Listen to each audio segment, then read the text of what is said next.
ఓం నమో సీతారామచంద్రాయ నమః. ఓం నమో సీతారామచంద్రాయ నమః. నమ శివాయ నమః. ఓం నమ శివాయ. ఓం నమ శివాయ. హర హర మహాదేవ.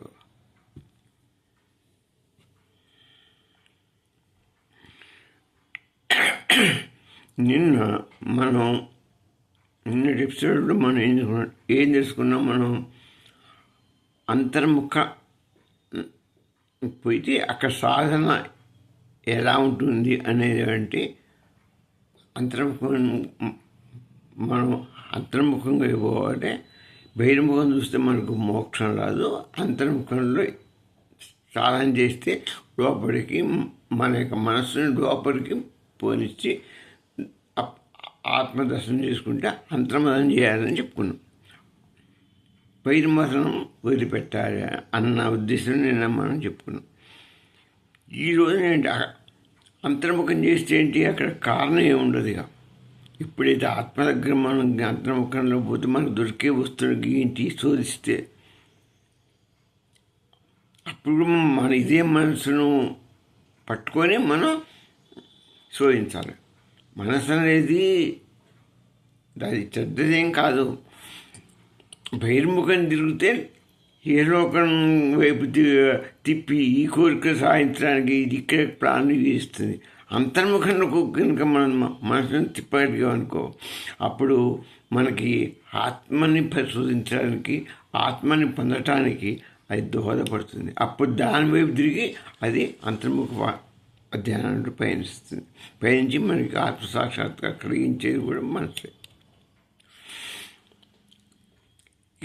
ఈరోజు ఏంటంటే మనము ఈ మనస్సుని అంతర్ముఖం తీసుకుపోతాం, చేస్తాం.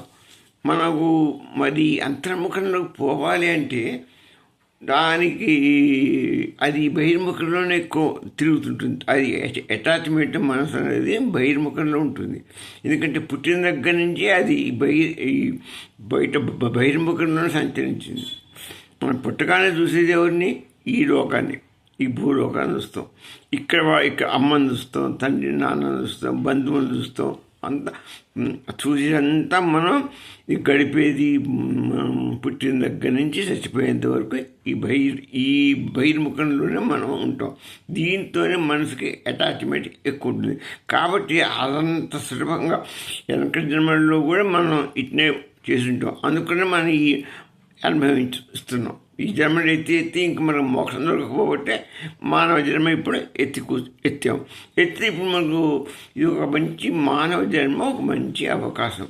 ఏంటి అంటే, సరే మన ఎన్ని జన్మలు ఎత్తినా ఎంత చేసినా చివరికి మనకు కొంచెం చేసిన మంచి పనుల వల్ల కొంత భగవద్గీత అనుగ్రహం వల్ల మనకి మానవ జన్మ ఇచ్చాడు.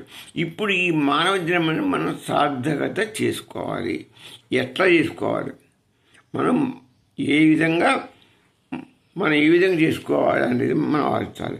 అందుకని ఇప్పటికైనా మనస్సుని బహిర్ముఖం కాకుండా మనం బయటి అంతర్ముఖంలో తీసుకొని పోయి సాధన చేస్తే మనకు మోక్షం లభిస్తుంది. ఇది జన్మలంటూ మనకు రాదు, పునర్జన్మ రాహిత్యం జరుగుతుంది. అయితే దీనికి ఏం చేయాలి? మనస్సుని లయం చేయాలి. స్థితప్రజ్ఞుడుగా నిలబడగలగాలి. పడికి స్థితప్రజ్ఞ స్వరూపాన్ని మనం సాధించాలి. స్థితప్రజ్ఞ స్వరూపం అంటే ఏముంది? స్థితప్రజ్ఞ స్వరూపం అంటే ఆత్మే. స్థితప్రజ్ఞ కలిగింది ఆత్మ మాత్రమే. ఆత్మే అన్నిటికీ మూలం. అది చైతన్య స్వరూపం, జ్ఞాన స్వరూపం. అది అన్నిటికీ అది. దాన్ని పట్టుకోవాలి. మనం స్థితప్రజ్ఞ స్వరూపంలో మనం మనసుని పెట్టి లయం చేసి మనం ఆత్మని శోధించి దానిలో కనుక మనం తెలుసుకోగలిగితే జీవనంలో జ్ఞానం అనేది లభిస్తుంది. జ్ఞాన స్థిరత్వం వస్తుంది మనకి. అంటే జ్ఞాన స్వరూపం మనకు పూర్తిగా వస్తుంది. ఆ పూర్తిగా రావటం, జ్ఞానం రాగానే మోక్షానికి నాంది. అజ్ఞానం అనేది పోతుంది, అజ్ఞానం రాహిత్యం అయిపోతుంది, ఆటోమేటిక్గా మోక్షానికి ద్వారం అది, మోక్షం అనేది వస్తుంది. కాబట్టి ఇప్పుడు ఇందులో ఏం చేద్దామంటే మనస్సును లయం చేయటం ఎలాగా, చిత్తప్రజ్ఞను అది ఎట్లా అనేది వశిష్ఠుల వారు ఏం చెప్తున్నారు, ఇదంతా మనం ఈ ప్రకరణ తెలుసుకుందాం. మనం ఇప్పటివరకు సృష్టి అంటే ఈ జగత్తు ఇక్కడ ఉద్భవించే మనం సంకల్పాలు వికల్పాల గురించి మనం రోజు మనం చర్చ చేస్తూనే ఉన్నాం. కారణభావ ఈ సంకల్ప వికల్పాల గురించి మనం దాని కారణాలు ఇవన్నీ మనం మిథ్యతను ఇవన్నీ జగన్ మిథ్య ఇవన్నీ కూడా అనుకుంటూ మనం తెలుసుకుంటూ ఉన్నాం. ఈ జగత్తు సంకల్ప మనసుకు సంకల్ప వికల్పాలు వస్తే ఇదంతా జగత్తు ఏర్పడుతుంది, సంసార బంధనం కూడా ఏర్పడుతుంది అన్నది మనం ఒక ఇదిలోకి వచ్చాం. అయితే ఇప్పుడు చేయవలసింది ఏంటంటే మనం ఈ సంకల్ప వికల్పాలని బంధుపెట్టి మనం ఏం చేయాలి అంటే మనసుని లయం చేయాలి. అంటే ఈ సంకల్ప వికల్పాలు రాకుండా మనం చేస్తే అప్పుడు మనకు శాంతి దొరుకుతుంది.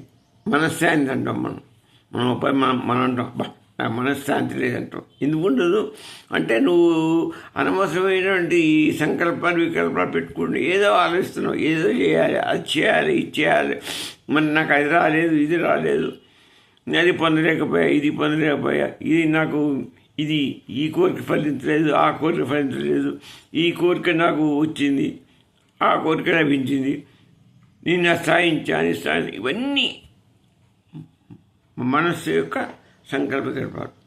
వీటన్నిటిలో విసుగు పుడుతుంది. మనసుకు ఏమవుతుంది, ఒక బాగా మనకు విరక్తి పుట్టి అప్పుడు మనకు మన శాంతి అని అంటూ కోల్పోతాం. అందుకని ఏం చేయాలి, మనం శాంతిని సంపాదించాలంటే ఈ పిచ్చి అన్నీ ఈ సంకల్ప వికల్పాలన్నింటినీ మనం పక్క చూసేయాలి. ఎన్ని సంకల్ప వికల్పాలు పెట్టుకుంటే అంత నీకు మనస్సు శాంతి ఉండదు. అందుకొరకు సంకల్ప వికల్పాలు అనేవి ప్రథమ శత్రువు మనకి. వాటిని చూసేస్తే మనకు శాంతి లభిస్తుంది. శాంతి లభించాలంటే, మనశ్శాంతి లభించాలంటే సంకల్ప వికల్పాలని మనం చూసేయాలి.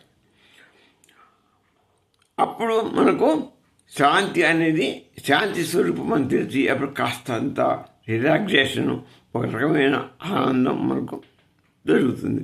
అంటే శాంతి కొరకు ఈ సంకల్ప వికల్పాలను తీసేసిన మొత్తాన్ని మా మనస్సును మనం నాశనం చేయటం కాదు, మనస్సు నాశనం చేయటం కాదు, మనస్సు ఉంటుంది.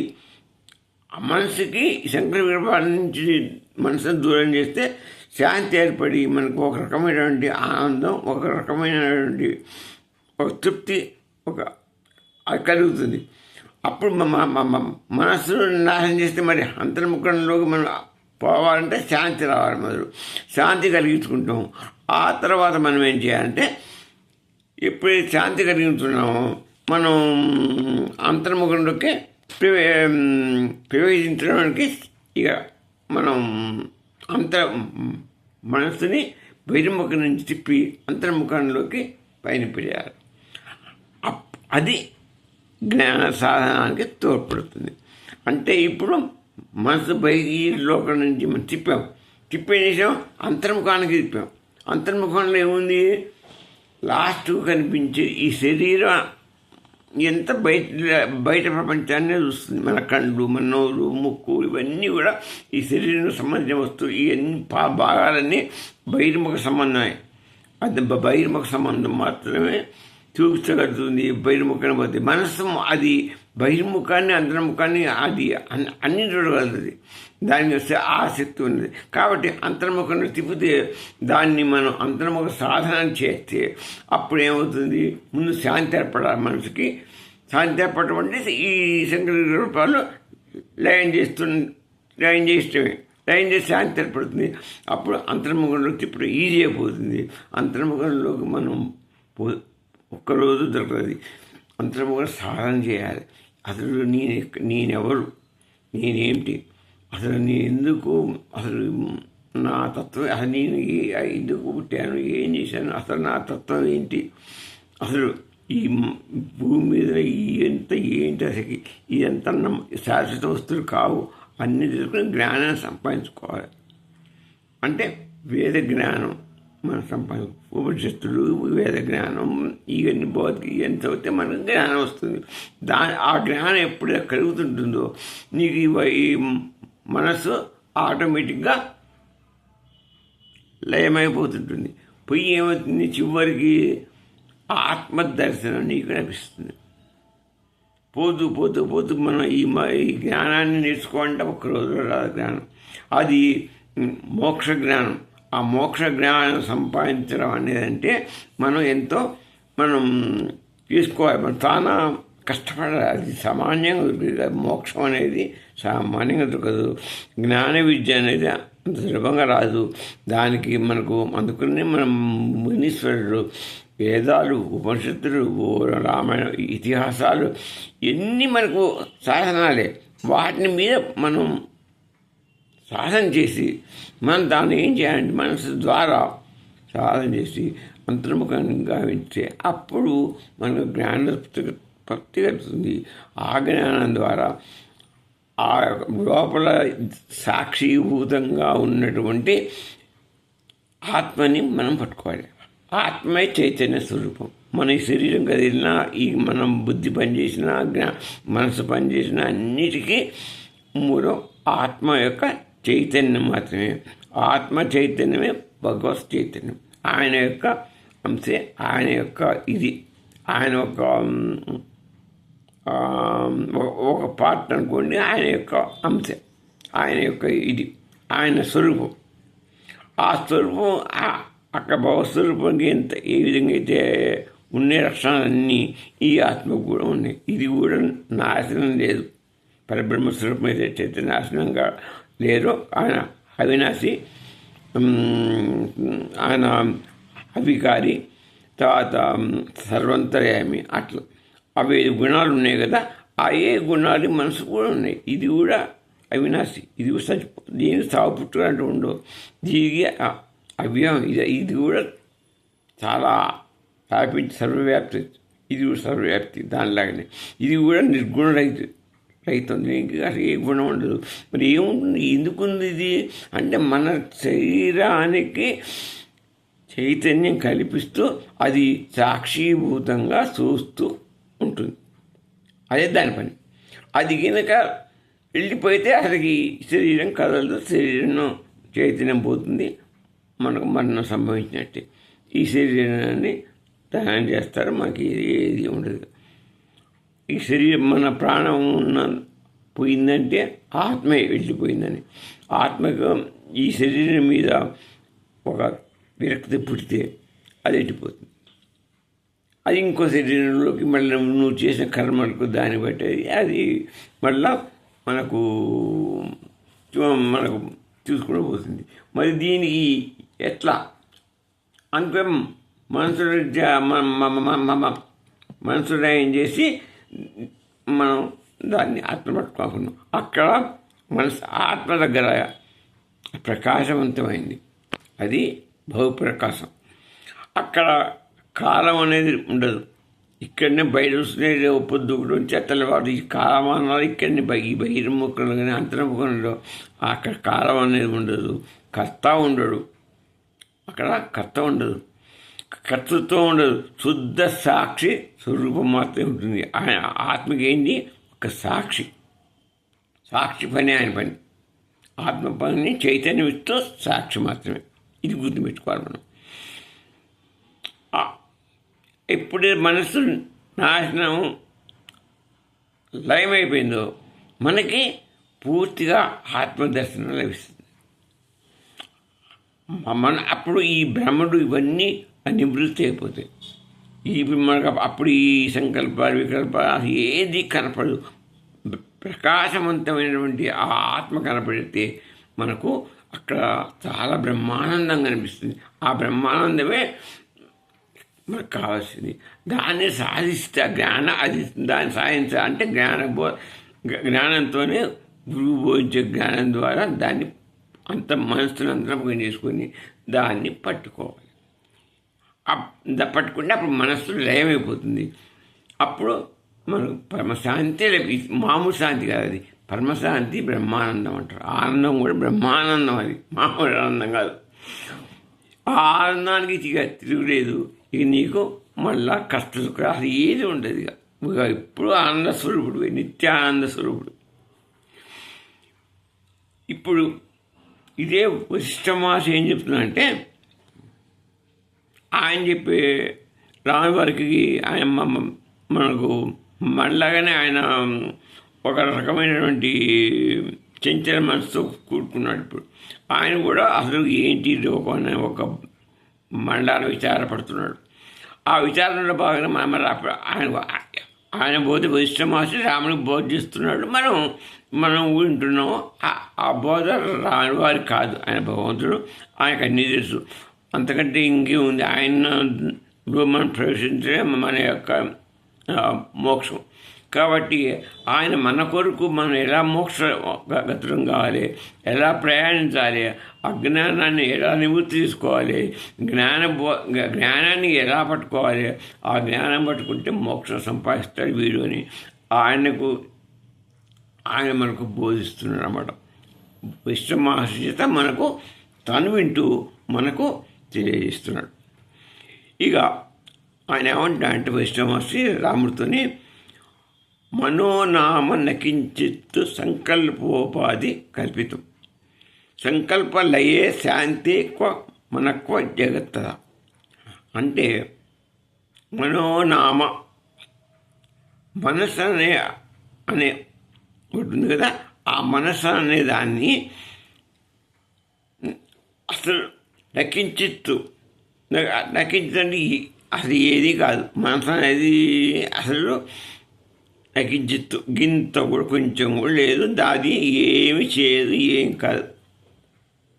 దానివల్ల నువ్వు దాని గురించి ఏదో చేస్తుంది, మనసుని నాశనం చేస్తుందని దాని మీద కక్ష పెట్టుకోడు. దాని మీద పాపం అది నీ తప్పది. నువ్వు బహిర్ముఖం చూస్తేనే బహిర్ముఖ సుఖాల కొరకు ఆత్రపడుతున్నావు. కాబట్టి బహిర్ముఖంగా నీకు ప్లాన్లు వేస్తున్నది సుఖం, దానికి దోహదపడుతుంది. నువ్వు అంతర్ముఖానికి పోతే అంతర్ముఖానికి సహాయపడుతున్నది. కాబట్టి మనసు చెడు కాదు, అది మంచి చేస్తుంది, చెడు చేస్తుంది. నువ్వు చెడుకు పయనిస్తే చెడు చేస్తుంది, చెడుకు అనుగుణంగా ప్రవర్తిస్తుంది, మంచిగా అనుగుణంగా ఉంటుంది. ఇక నక్కింది అసలు కాదు, సంకల్ప ఉపాధి కల్పితం. ఆ సంకల్పాలకు ఉపాధి లాంటిది. అయితే ఆ సంకల్పం కనుక లయమైపోయేటట్టయితే ఇంకెక్కడ ఉంటుంది మనసు? ఆ సంకల్పం లేకపోతే మనసు అంటే అంతర్ముఖానికి పోవాలన్నా ఒక సంకల్పమే, అది ఒక సంకల్పమే.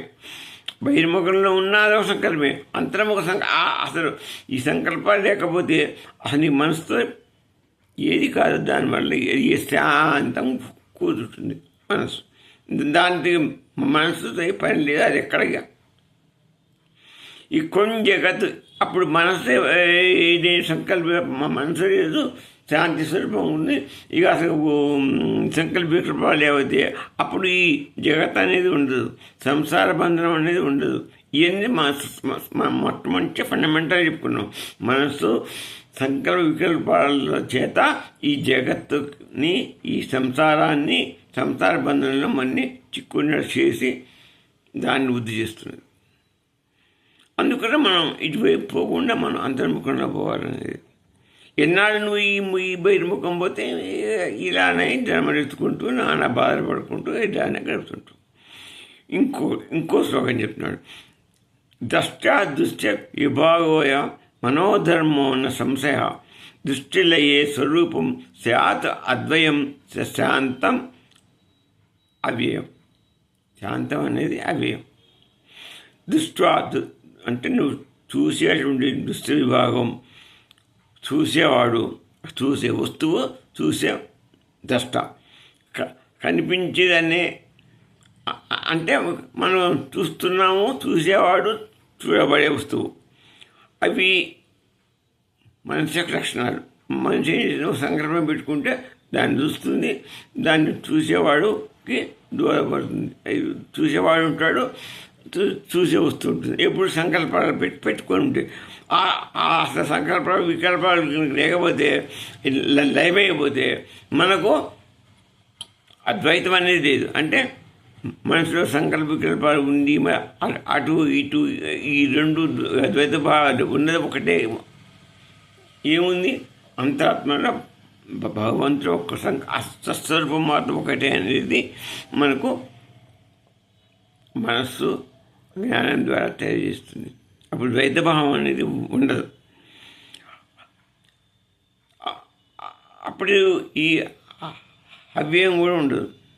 అప్పుడు ఈ ఉండదు ఏంటిగా, అది అవ్యయం కాదు. ఇక పరబ్రహ్మంలో కలిసిపోయాయంటే ఇక అవ్యయం చింతంతి. ద్వైతం అనేది చైతన్య అనేది ఉండదు. చైతన్య స్వరూపంలోనే మనం లీనమైపోతాం. కనిపించేది చూడటం కూడా ఒక మనసు ఇచ్చినటువంటి చైతన్య స్వరూపం లాంటిది. దానివల్లనే అద్వైతం ఏర్పడుతుంది. ద్వైతం ఏర్పడితే మళ్ళా అద్వైతం అంటే పరమాత్ముడు, అద్వైత కృష్ణుడు, ఆయన ఒకడే ఒకడు. ఆ సత్పదార్థాన్ని సత్స్వరూపాన్ని మనం గమనించలేము. అప్పుడు ద్వైతం అనేది పోతేనే ఈ మనస్సును కానీ ఆ ఆత్మను కానీ ఆ భగవత్స్వరూపాన్ని కానీ మనం గమనించగలుగుతాం. ఇక చిత్తప్రజ్ఞుడి ఒక లక్ష్యం, దాని గురించి మీరు ఏం చెప్తున్నారంటే ఇష్టం నోదేతి నాస్తేతి నశోకో నా అపి హర్షణం స్వభావచిత్తస్య సజీవన్ముక్త ఉచ్యతే. అంటే ఏం చెప్తున్నానంటే నా ఉదేతి అంటే ఉదేతి అంటే ఉద్భవం లేదు. ఉద్భవం లేదంటే పుట్టుక లేదు. నాస్తి ఇది అంటే నాశన భావం లేదు. పుట్టుక లేదు, చావటం లేదు. పుట్టుక లేనప్పుడు సారం లేకుండా ఆ రెండు భావాలు లేవు. నా శోక అప్పుడు దుఃఖం కూడా ఉండదు. పుట్టుక లేదు, చావు లేనప్పుడు సంకల్ప వికల్పాలు ఉండవు. అప్పుడు మనకి ఏ శోకం కూడా ఉండదు. నా హర్షణం, దుఃఖం లేదు. హర్షణం అంటే సంతోషం, సుఖ దుఃఖాలు అనేవి లేవు. నా శోక నా హర్షణం, సుఖం లేదు, హర్షణం లేదు. శాంత చిత్తస్య అంటే మనకు మిగిలేదేంటి? మనసు ప్రశాంతంగా ఉంటుంది. ప్రశాంత వాతావరణంలో నిమగ్నమై ఉంటుంది. అప్పుడు మనకు చైతన్య స్థితి అనేటువంటి ఆత్మ మనకు కనపడుతుంది. మనస్సు ప్రశాంతం. మనం ఎప్పుడు కోరుకునేది కూడా జనరల్గా నా మనసు బాగాలేదా అట్టున చికాకు పెట్టి మనం అంతా అసలు గందరగోళం ఉంటాం. మనసు ప్రశాంతత ఉండాలంట. ఎంత ప్రశాంతత ఉంటే అంత మనకు మన బ్రెయిన్ కానీ మన యొక్క చేసే పనులు కానీ అన్నీ సాత్వికంగా ఉంటాయి. సాత్విక పనులు మనం ఆలోచించ చేసి మనం ఒక అన్ని మంచి బోధించబడతాయి. నువ్వు సంకల్పాలు ఎక్కువ పెట్టుకుంటే ఏది చేయాలి, ఏది ముందు చేయాలి, ఏది వెనక చేయాలి, 1, 4 కాదు 100, 1000 ఆలోచిస్తే నీ బుర్ర ఎటు పని చేయదు. ఏం చేయాలి, ఏ సంకల్పాన్ని ముందు చేయాలి, ఏ సంకల్పం పెట్టుకుంటే 10 కావు. 1 అవుతుంది, 9 కాబట్టి 9 మీద మనకు విరక్తి, మనకు కోపం, దుఃఖం ఇవన్నీ కలుగుతాయి. అప్పుడు మనశ్శాంతి పోతుంది. అందుకొరకు నేను శాంతిగానే మా మనసు ఉంచాలంటే సంకల్ప వికల్పాలు దూరంగా ఎంత దూరంగా పెట్టాలి అంత పెట్టాలి. అవి ఏమి లేకపోతే పరమశాంతి. అప్పుడు ఆనందానికి అడ్డం ఉండదు. ఇది విష్ణువారు చెప్పినటువంటి మాట. ఆయన చెప్పింది ఏంటి? సంకల్పాలు తీసుకొని మనసు చిత్తశుద్ధి తీసుకో, అప్పుడు జ్ఞానం ఏర్పడుతుంది. ఆ జ్ఞానం ద్వారా నువ్వు చైతన్య స్వరూపాన్ని చూస్తావు అని విష్ణు మహర్షి రాముడికి చెప్పాడు. ఇది అన్నమాట ఉన్న వాస్తవమేది. అదే చెప్తారు. రాముడు చెప్పినది, కృష్ణుడు చెప్పినదే, ఋషుడు చెప్పినదే, మహర్షుడు ఎవరు ఏ గురువు బోధించినా అదే బోధిస్తాడు. ఇక మరి మనం అదైపోయింది. ఏదైపోయింది ఇప్పటికి మనం చిత్తప్రజ్ఞుడు ఎలా ఉంటాడు అంటే చెప్పే కదా ఆ చిత్తప్రజ్ఞ ఇన్ని మనకు చిత్తప్రజ్ఞ దర్శనం అని నేర్చుకున్నాం. ఇప్పుడు అది ఏంటి, మనం పూర్తిగా శాంతంలో ఉండాలి. శాంతం ఎలా లభిస్తుంది, ఈ మన కల్పనలు సంకల్పాలు వికల్పాలు తీసేయాలి. మనసు శాంతపరుచుకుంటే చిత్తప్రజ్ఞత మనసును చిత్తప్రజ్ఞుడి యొక్క లక్షణం అది. సంకల్ప వికల్పాలు పోగొట్టుకున్న వాడే చిత్తప్రజ్ఞుడు. హాయిగా మనసుని ధ్యానం, అదే వీళ్ళు ధ్యానం చేసేది ఏంటి, ధ్యానము చాలామంది చేస్తుంటారు. ధ్యానం చేస్తారు కానీ వాళ్ళు ఆ లోపల పుట్టి కళ్ళు మూసుకొని కూర్చొని లోపల ఏదో ఆలోచించడం ధ్యానం కాదు. మనస్సుని కంట్రోల్ చేయాలి. ఎటు నామరూపాల వైపు ఇటు పోవటానికి వీలు. మనస్సుని శాంతంగా ప్రశాంతత వాతావరణంలో దాన్ని ఒక చోట నిలపగలగాలి. అంటే నువ్వు ఏదైనా ఒక దేవుణ్ణో తలుచుకు ఏదైనా ఒక పాయింట్ మీద నిలబడి స్థిరంగా ఉంచుకుని నిలబడి ధ్యానం, ఎటు కదలేకుండా ఉండేది ధ్యానం. అంతేగాని ఉట్టి కళ్ళు మూసుకొని మళ్ళా ఈ లోకం గురించి ఏదో కళ్ళు మూసుకొని ఇంకేదో ఈ రోగం గురించి కానీ ఇంకో దాని గురించి కానీ ఆలోచిస్తే అది ధ్యానం కాదు, అది ఒక దొంగ ధ్యానం అంటే అది దేనికి పనికిరాదు, దానివల్ల ఫలితం ఉండదు. ఇక అది అయిపోతే ఇప్పుడు చిత్తప్రజ్ఞుడు భావశూన్యుడు కాడు. ఇప్పుడు ఈ చిత్తప్రజ్ఞుడు అట్లానే వాడికి ఏ భావం లేదని కాదు, వాడికి ఉన్న భావం ఏముంటుంది, నాకు జ్ఞానం కలగాలి అనే భావం ఉంటుంది. ఆ భావం పెట్టుకొని వాడు జ్ఞానం సంపాదించుకోవాలని భావం ఉంటుంది. ఆ చింతనతో వాడుకు నేను ఆత్మదర్శనం చేసుకోవాలని కోరిక ఉంటుంది. వాడు లోపలికి వెళ్ళిపోతాడు. ఆ వాడే స్థితిపగ్నుడు. ఈ బాహ్య సుఖాల కొరకు ఆతృత పడడు. మరి మనం శాంతిగా అంటే ఈ వాసనాక్షయాలను చేసుకోవాలి. అదేమని చెప్తుందంటే వాసన తానవే ముక్తి వాసనా బంధ ఉచ్యతే వాసనాక్షయం సంప్రాప్తౌ స్వయమేవ పరాశాంతి. ఏంటి వాసన తానవే అంటే వాసన క్షీణత. ఈ వాసన తానవే అంటే వాసనల క్షీణత. అది వాసనన్నింటినీ కూడా మనం క్షీణింపు చేయాలంటే క్షయపడతారు, అంటే తీసిపారారు. మన వాసనన్నింటినీ పక్కకు దూసిపారారు. వాసనని దద్దలాంటిది. అప్పుడు ముక్తి లభిస్తుంది. అదే విముక్తి. ముక్తి అన్న విముక్తి అన్న కొద్దిగా గట్టిగా చెప్పడం విముక్తి. అప్పుడు మనకు వాసన పక్కన పెడితే మనకు విముక్తి లభిస్తుంది. వాసన బంధం కనుక అయితే ఈ వాసన చుట్టుముట్టి మనకు విముక్తి బంధనం ఏర్పడుతుంది. వాసనా బంధమే మనకు సంసార బంధనం. ఈ బంధనం మొత్తం జగత్తు బంధనాలు, సంసార బంధనాలు అన్నీ ఏర్పడతాయి. వాసన కనుక పోగైతే ఆ సంసార బంధం, ఈ జగత్తులో ఉన్నటువంటి వాటి బంధనం ఏర్పడుతుంది. వాసన క్షీణించి మనం రానికొని దాన్ని చేస్తే అది ముక్తికి మార్గాన్ని ఇస్తుంది. ఇది బంధనం, అది విముక్తి. వాసనాక్షయం విముక్తి, వాసనాబంధం జగత్తుని సంసారంతో బంధనాలు. పుత్రులు అన్నీ ఎంత సంసారం అంటే అన్నీ పుత్రులు, దారాపుత్రులు, క్షయం, డబ్బు, దారులు ఇవన్నీ ఇక మొత్తం ఒక లింకు అది అంతగా తెలిసింది.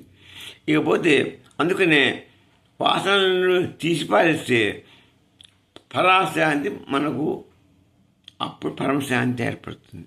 ఇందాక నేను చెప్పింది ఇక అంతే. అదే మెయిన్ ఇది ఏంటి, వాసనలు సంకల్ప వికల్పాలు కనుక తోసి పారేసి మనం స్థిరంగా మనస్సుని కనుక నిలపగలిగితే పరమశాంతి ఏర్పడుతుంది. ఏంటిది పరమశాంతి, పరాశాంతి అంటారు. అదే ఏమంటుంది కృష్ణుడు పరాశాంతి అన్నాడు. పరాశాంతి అంటే శ్రేష్టమైన పరమశాంతమైనటువంటి పరలోకానికి పోయడానికి కావాల్సినటువంటి శాంతి ఏర్పడుతుంది. అదే పరాశాంతి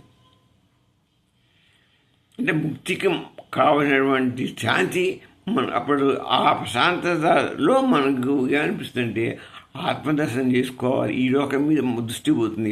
పూర్తిగా ఆత్మని ఎలా దర్శనం చేసుకోవాలి అని ఆత్మ మీద దర్శనం చేసుకుని ఆత్మదర్శనంకే దోహదపడుతుంది. మనస్సు అటు దారి తీసి అడ్డెట్టిపోయి మనకు దారి తీసి ఈ బంధనాలు ఉండవు. ఆటోమేటిక్గా మనకు జ్ఞానం కలిగి జ్ఞానం ద్వారా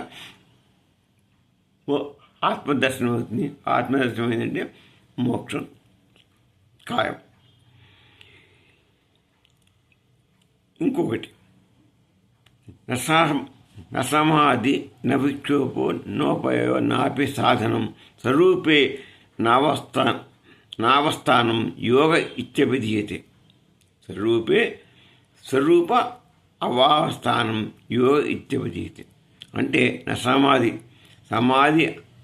అనే వేరొక స్థితి లేదు. సమాధి అందరూ సమాధిలో చెందాం, ఆయన సమాధి చెందాడు అని అంటారు. సమాధి అనే వేరొక స్థితి అనేది ఇక్కడ ఏం లేదు. దానికి ఒక సపరేట్ స్థితి అనేది ఏం లేదు. మనస్సును స్థితి ప్రజ్ఞతను ఉంచుకొని జ్ఞానం వైపు మనస్సుని ఈ సంకల్ప వికల్పాలు బయటకు కొట్టి అంతర్ముఖంలో పోవటమే సమాధి. మనస్సును స్థిరపరచుకోవటమే సమాధి. ఈ బయట ఉంటే మనకి ఈ సమాధి ఈ రోగం వైపు మనసు పోతుంది. కాబట్టి కొంతమంది ఒక సమాధిలాగా ఏర్పరచుకొని అందులో దూరి యోగులు కొంతమంది అందులోకి చేస్తారు. దాంట్లో కూర్చొని వాళ్ళు ఆత్మజ్ఞానం వాళ్ళు మనసుని అంతర్ముఖం చేస్తారు. చేసి మోక్షాన్ని పొందడం అదే సమాధి స్థితి అంటే అది. విక్షేపం కూడా సత్యం కాదు. అంటే విక్షేపం మనసు విక్షేపం మనం ఒక స్టాండర్డ్ పెడదామనుకుంటున్నాం, అది విక్షేపం చెందుతుంది. విక్షేపం అంటే అది మనసు తిరుగుతూనే ఉంటుంది, స్థిరంగా ఉండలేకపోయింది అనుకో, అది విక్షేపం. అప్పుడు అది పనికిరాదు. దానివల్ల ఎటువంటి సుఖము లేదు. అది దానివల్ల సత్యాన్ని నీకు దొరకదు. స్వరూపే అవస్థ, స్వరూపంలో నిలకడే యోగం. స్వరూపే అవస్థానం, స్వరూపంలో నువ్వు ఆ స్థితిలో కనుక చేరి అనుభవిస్తే అదే నిలకడగా ఉన్నటువంటి యోగం. దాన్ని యోగ స్థితి అంటారు. ఎక్కడ మన మనస్సుని స్థిరంగా ఉంచగలిగి ఆత్మదర్శనానికి చెంది చూసుకుంటూ ఆత్మలోనే లీనమైపోవటం ఉండేది, అది స్వరూప అవస్థానం. స్వరూపంలో నిలకడగా ఉన్న ఇక స్వరూపం అంటే ఏంటి? స్వరూపం అంటే ఆత్మే. ఆ ఆత్మలో లీనమైపోయి నువ్వు ఆ యోగం, దాన్ని యోగం అంటారు. స్వరూపయోగం అంటారని. స్వరూపయోగం అంటే ఆత్మయోగం. ఆత్మలో నువ్వు లీనమైపోయావు. వాడికి పూర్తిగా లీనమైపోతే ఇక నీకు మోక్షం సాధ్యం. ఇక తిరగనియో అది మామూలు స్థితి కాదు, సాధ్యమైన స్థితి కాదు. అది సహజ స్వరూప గుర్తింపు. అది సహజమైన స్వరూపమైన అటువంటి గుర్తింపు. అంటే మోక్షం అది సహజంగా రావాలి. అది మన మనసుని బాధ పెట్టి తెచ్చుకునేది కాదు, మనసుని పట్టి తెచ్చుకునేది కాదు, మనం కొనుక్కునేది కాదు. అది సహజంగా సిద్ధమైనటువంటి స్వరూపాన్ని తెచ్చుకోవాల్సిన జ్ఞానం అది. ఇక పుష్టిలో వారు ఇంకేం చెప్తున్నారంటే, మనస్సును శాంతింప చేయవద్దు, దాని అసత్యాన్ని నశించు. ఇప్పుడు ఈయన వారు ఎప్పుడు మనకు ఆయన చెప్పే చివరికి ఒక అర్థం కాదు మనకి. అక్కడేమో ఇప్పటి వరకు మనకు చెప్పింది ఏం చెప్పాడు? మనస్సును శాంతపరచుకోవాలి, ఆ శాంతిలో మనం మోక్షం జ్ఞానం వైపు తిప్పాలి. జ్ఞానం వస్తే మనకు మోక్షం వస్తుంది. ఆత్మను దర్శిస్తూ ఆత్మజ్ఞానం వచ్చి మోక్షం. ఇప్పుడేమన్నాడు? మనస్సును శాంతింప చేయవద్దు. మరి ఏం చేయాలి మరి అంటే, దాని అసత్యాన్ని దర్శించు. అది చూపించే అసత్య వస్తు పదార్థాలుగా దాన్ని నువ్వు చూడు. ఏది అసత్యం, ఏది మంచి, ఏది చెడు అనేది నువ్వు తెలుసుకో. మంచిని ఈ చెడునంతా దూరం పెట్టు, మంచిని దర్శించు. మంచిని దర్శిస్తే మనసు ఆటోమేటిక్గా సంకల్ప వ్యాపారం నుంచి దూరం అయిపోతాయి. శాంతిగా ఉండడం అనేది ఒట్టి శాంతి కూర్చుంటే రాదు. అసలు మంచి చెడు ఏది, మంచి మంచి మంచిని గ్రహించు, చెడును చూసి ఏ సంకల్పమైనా అట్లుండాలి, ధర్మంగా ఉండాలి, ధర్మయుక్తంగా ఉండాలి. అన్నీ అనుకో ధర్మ స్వరూపంలో ఉన్న నీ కాంక్షల్ని అది దారితీస్తాయి, శాంతికి దారిస్తాయి. అధర్మ చేసిన పనులన్నీ కూడా అశాంతికి దారితీస్తాయి. అనుకునే ధర్మయుక్తమైన ఆ పన్ను వేదయుక్తమైన శాస్త్రయుక్తమైన పన్ను నువ్వు చేస్తూ పోతే ఆటోమేటిక్గా మనసు శాంతపడుతుంది, ఆటోమేటిక్గా శాంతం లభిస్తుంది. వాటిని ఆచరించకుండా ఈ శాస్త్ర విరుద్ధం, ధర్మ విరుద్ధమైన పనులు కనుక మనం చేసే వాటిని నిరోధించు, వదిలిపెట్టడమే అంటాడు. అది వస్తుమాసం, అది కూడా కరెక్టే. శాంతి అనేది సాధించే వస్తువు కాదు, అది మనస్సుకు అప్రాణికత. తెలిసినప్పుడు స్వయంగా అది దాంతో స్వయంగా అది మంచిని తీసుకోవాలి, మంచి మంచి చెడు గ్రహించే చేయాలి. మనం చేస్తే అప్పుడు అది మంచి వైపు తిరిగి మనకి ఇది అవుతుంది. మరి మనసులో లయం ఎట్లా అవుతుంది అంటే నిరోధం వల్ల కాదు, మనసుని నిరోధించడం కాదు, మారిపోదు అని గట్టిగా మన మనసుని నిరోధ పెడితే అది పద్ధతి కాదు. నిరోధం అనేది కాదు, వైరాగ్యం వల్ల కూడా కాదు. వైరాగ్యం నేను మన కాషాయం కట్టుకున్న వైరాగ్యం చెందాను నేను అనేది బలవంతంగా వైరాగ్యం తీసుకుంటే వాళ్ళే కాదు.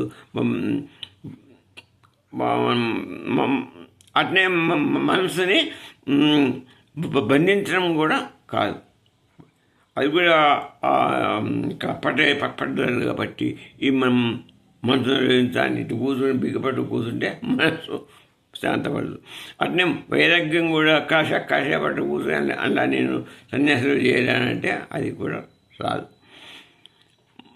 మరి ఎట్లా వస్తుంది అంటే సత్య దర్శనం వల్ల వస్తుంది. అని చెప్పేది ఏంటి? సత్యాన్ని దర్శించడం. కాషాయ వస్త్రం కట్టుకున్నా సత్యాన్ని దర్శించాలి, అంతేగాని కాషాయం కట్టుకొని నువ్వు ఏదో అన్నీ నీ దృష్టి వేరే అధర్మం మీద అన్నీ ఉంటే ధర్మవిరుద్ధంగా ఉంటూ చూస్తే ఆ వైరాగ్యం రాదు. మనసు కూడా నువ్వు గట్టి బిగపట్టి కూర్చుంటే వచ్చేది శాంతి రాదు. దాన్ని బట్టి దీని వల్ల వస్తుంది సత్యం. సత్యం అంటే ఏంటి? శాశ్వతమైన వస్తువుని దర్శించుకుంటూ పోవాలి. నిజమైన వస్తువుని మనం దర్శించమంటాడు. సత్యదర్శనం వల్ల సత్యమైన వస్తువు అంటే సత్యం. సత్యం అంటే మామూలు సత్యం కాదు, శాశ్వతమైన సత్యం వస్తువు. దాని దర్శనం వల్ల నీకు లభించేసుకోవాలి. అంటే సత్య వస్తువు ఒకటి ఉన్నది, అదే పరబ్రహ్మ స్వరూపాన్ని మనం దర్శనం చేస్తే నీకు అన్నీ పోతాయి. దాన్ని మీద శ్రద్ధ పెట్టమంటాడు. ఆ పరమాత్మ మీద, ఆ పరమాత్మలో ఉన్నటువంటి మన దేహంలో ఉన్నటువంటి ఆత్మ మీద మన మనసుని కాన్సన్ట్రేట్ చేస్తే దాని మీద మనకు అంతర్ముఖుడు వెళితే అప్పుడు నువ్వు కాషాయం కట్టుకున్నా ఆగదు, మనస్సుని ఏం చేసిన రాదు. ఆటోమేటిక్గా మనం పరబ్రహ్మ స్వరూపంలో ఆత్మస్వరూపంలో కలిసిపోతాం. అది ఆయన చెప్పి అంటే నువ్వు ఈ అసత్యమైనటువంటి అధర్మమైనటువంటి ఈ పనులు చేసుకుంటూ ఈ లోకంలో ఇట్లా ఎన్నాళ్ళు వస్తావు. సత్య వస్తువును దర్శించవయ్యా. సత్య వస్తువు దర్శనం కొరకు ప్రయత్నం చేయి. సత్య వస్తు దర్శనం చేస్తేనే నీకు ముక్తి. అది ఏముంది సత్యవస్తువు? ఏంటి ఆ సత్యవస్తువు అంటే ఎన్ని సత్యాలు, ఎంత శాస్త్రం కాదు, మొత్తం నశించిపోయేది. సత్యం ఒక్కటే ఉంది, అది పరబ్రహ్మ స్వరూపం. అదే మనలో ఉన్నటువంటి ఆత్మస్వరూపం. దాన్ని దర్శించు, దాన్ని పట్టుకో. దాన్ని పట్టుకున్నప్పుడు నీకు మోక్షం కలుగుతుంది, జ్ఞానం కలుగుతుంది, మోక్షం కలుగుతుంది, ముక్తి కలుగుతుంది. అదే చేయమంటాడు. ఇక గౌడపాద వారు అద్వైతం ఏం చెప్పారంటే అసలు మనసు పుట్టలేదు. వారు చెప్పేది మొట్టమొదటి మనిషి పుట్టలేదు గిట్ల అని చెప్తున్నారు కదా. మనసు పుట్టినప్పుడు మనిషే పుట్టలేనప్పుడు ఇక పుట్టడమే లేనప్పుడు మనసు మాత్రం కనిపిస్తుంది. మనసు పుట్టలేదు అని చెప్పి అది చెప్తున్నారు. మనసు పుట్టలేదు. ఈ సృష్టి కూడా పుట్టలేదు. అంటే జన్మ లేవు కాబట్టి సృష్టి కూడా లేదు. మనసు లేదు, సృష్టి లేదు, పుట్టుక లేదు, చావడం లేదు. అప్పుడు లయభావం కూడా లేదు, అంటే చావడం కూడా లేదు. పుట్టుక లేదు, గిట్టుట లేదు, మనసు లేదు, ఏది లేదు. ఇది అత్యున్నతమైనటువంటి మనం ఇప్పుడు చెప్పుకున్నది చాలా ముఖ్యమైన భావన. ఈ రమణ వారి యొక్క బోధన ఒకటే. ఎప్పుడైనా గోడపాలు కాదు రమణ వారు ఒకటే చెప్తుంటారు. వాడు శాస్త్రమైన వస్తువుని గురించి మాట్లాడితే అది ఎక్కువ వారితో మాట్లాడరు. ఈయనేమంటాడు, నీ మనసు అసలు ఎక్కడ ఉందయ్యా, నీ మనసు అనేది ఎక్కడ ఉంది అది ఆలోచించు, నీకు దొరకదు. మనసు దొరుకుతుందా మనకి? దొరకదు. మనసు ఎక్కడ ఉందని ఫస్ట్ ఆలోచించు. మనసు దొరకదు. దొరకని దాని కొరకు నువ్వు లయం ఎందుకు? దొరకని వస్తువు కొరికి నువ్వు దాన్ని లయం చేయాలి, దాంతో అంత ఇంత ఈ బాధ నీకు లయం చేయాలి. మనం అప్పని లయం చేయాలనుకున్నాం కదా. మనసు లయం ఎప్పుడైపోతుంది, ఏ కోరికలు లేకపోతే లయం అవుతుంది. అసలు మనసే నీకు ఎక్కడ ఉందో నీకు తెలియదు, అది కనపడని వస్తువా. నీకు దాని గురించి మళ్ళీ అప్పుడు నీకు లయం కూడా లేదు. ఏముంది నీకు? శుభ్రంగా మౌన వ్రతం ఉందంతే. మౌన జ్ఞానం మాత్రమే నీకుంది. అది నువ్వు తెలుసుకోవట్లే. మౌనాన్ని పాటించి జ్ఞానాన్ని సంపాదించి నువ్వు ఆత్మదర్శనం చేసుకో. అదే నీకు ముక్తి లభిస్తుంది, అదే ముక్తి ఇస్తుంది. ఇక మనం ఈ అంతర్ముఖంలో సాధన చేయాలంటే కొన్ని సూచనలు ఏంటంటే, ఆలోచన వస్తే దాన్ని వెంటనే గమనించాలి. మనకి సంకల్పం ఏదైనా సంకల్పం కానీ వికల్పం ఏదైనా మంచిది కానీ చెడు కానీ ఏదైనా వస్తే, ఆలోచన వస్తే దాన్ని వెంటనే మనం గమనించాలి. ఏంటి దాన్ని ఆపద్దు, మనసులో బిగపట్టుకోవద్దు. ఆలోచనని మనం స్వామి చెప్పాడుగా, మనకి మన గురువు చెప్పాడుగా, ఈ వికల్పాలు రానివద్దు. కాబట్టి మనం గట్టి బిగపట్టుకున్నాం, కూర్చున్నాం, మనకు ఆ ఖాళీ అట్ట కాదు. మనం చేసిందంటే ఆలోచన వస్తే వెంటనే మనం దాన్ని గమనించాలి. ఏమని?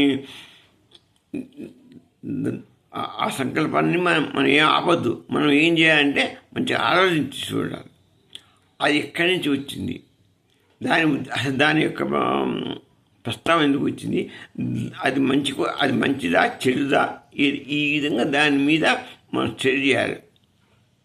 చర్య చేసి దాన్ని మూలాన్ని పట్టుకోవడానికి ట్రై చేయాలి. అప్పుడు మూల సాక్షి అసలు ఎవరు? ఆత్మలోకి నువ్వు వెళ్ళిపోతావు. ఈ మూలలో బాగుంటే ఎదురుగా ఒక్క మూలలో ఉన్న ఆత్మనే, ఇవన్నీ బహిర్ముఖమే. కాబట్టి నువ్వు అది ఎక్కడి నుంచి అసలేస్తుందని మనం ఆలోచన చేస్తే ఆ బ్రహ్మ మనకి ఎక్కడి జరిగింది, ఏం సంగతి అంటే మూలాన్ని దర్శించడం కొరకు మనం థింక్ చేయాలి. దీన్ని వదిలిపెట్టి ఆ మూలాన్ని కనుక పోతే ఈ ఆలోచన ఆటోమేటిక్ కరిగిపోతుంది. మన ఆత్మే మనం ఊయామే అనుకొని మనం దీన్ని వదిలిపెట్టేసి ఆత్మదర్శనం, నేను ఆత్మని, ఊయామై నేను ఆత్మని, నేను ఒక స్వరూపాన్ని అనే థింకింగ్ తీసుకుంటూ నువ్వు దాని మీద ఆలోచన పెడితే ఇది ఆటోమేటిక్గా ఈ సంకల్ప వికల్పం ముట్టి ఎగిరిపోతాయి. నీ మనసు మూల సంకల్పం మీద నిలబడుతుంది. ఆ మూల సంకల్పమే పరమాత్మ స్వరూపం. అది స్మరణ. అక్కడ నిలబడి మనం మన మూల స్వరూపంలో మనం నిలబడాలి. అక్కడనే మనం మన మనసును లయం చేయాలి. అక్కడ చేస్తే మనకు మోక్షం సాధించడానికి జ్ఞానం వస్తుంది. అందుకనే లయం అనేది సహజం. ఎందుకని మనం మూలంలో ఉంటే లయం అనేది పుట్టింది. మూలంలో పోతే ఆటోమేటిక్గా లయం అయిపోతుంది. శాంతి కూడా అక్కడ సహజం. నువ్వు మూలంలో పోతే నీకు ఏం లాభం? ఒకటి, ఈ సంకల్ప వికల్పాలన్నీ లయం అయిపోతాయి. నీకు అక్కడ పరమశాంతి లభిస్తుంది. ఆనందం కూడా సహజం, అంటే బ్రహ్మానందం. మనం సత్యం, జ్ఞానం, ఆనందం. అట్నే సత్యమైన వస్తువు జ్ఞానంతో సంపాదించుకునేది ఆనందం. ఆ బ్రహ్మానందమైనటువంటి సత్చిత్ ఆనందం, ఆనంద స్వరూపంలో చేరటమే మన యొక్క ధ్యేయంగా. మనం ఎప్పుడు మూల స్వరూపంలో ఉండాలి. ఓం నమ శివాయ, ఓం నమ శివాయ, ఓం సీతారామచంద్ర పరబ్రహ్మ స్వరూపాయ నమః.